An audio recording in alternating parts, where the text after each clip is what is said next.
Surprise, bitch. I bet you thought you'd seen the last of me.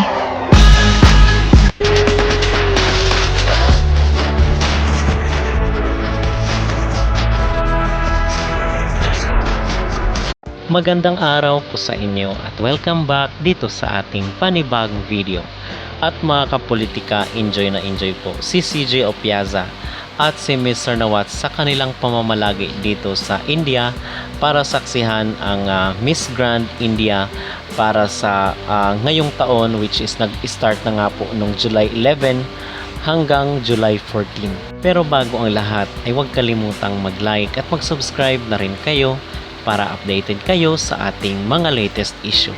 At talaga nga namang nag-i-enjoy si CJ Opiaza at si Mr. Nawat kabaliktaran doon sa mga pagbabanta ng mga Indian netizen dito sa mundo ng social media.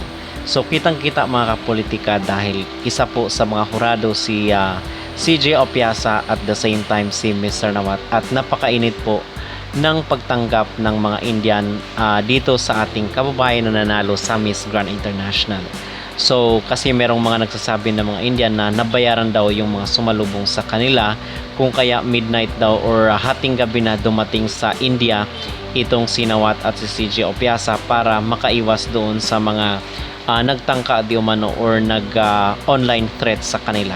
At sa tingin naman natin ay hanggang online lang yung pagbabanta ng mga netizen na yon dahil kita naman na kung saan ay naging mapayapa naman yung arrival ni CJ Opiaza at ni Mr. Nawat dito sa bansang India para nga sa Miss Grand 2025. Samantala, sinali na po ng Miss Grand India yung panglimang B na sinasabi natin, which is yung behavior. So, di ba apat lang yun, yung brain, body, business, and beauty. And ngayon naman mga kapolitika ay sinamahan lang ng behavior dahil ito daw ay patama doon kay Rachel Gupta. And in fact, ay sinaway nga ng MGI director dito sa India itong si Rachel Gupta nung nagsasabi siya ng kung ano-ano dito sa organization. Okay, so far sana ay maganda mga kapolitika ang pakikitungo ng India dito kay Mr. Nawat at ganoon rin naman kay Mr. Nawat at sana ay bumalik pa yung dating pagtitiwala at yung samahan ng organization dito sa bansang ito dahil alam naman natin yung mga kontrobersya at mga issue na nangyari recently dito sa India at kay Mr. Nawat.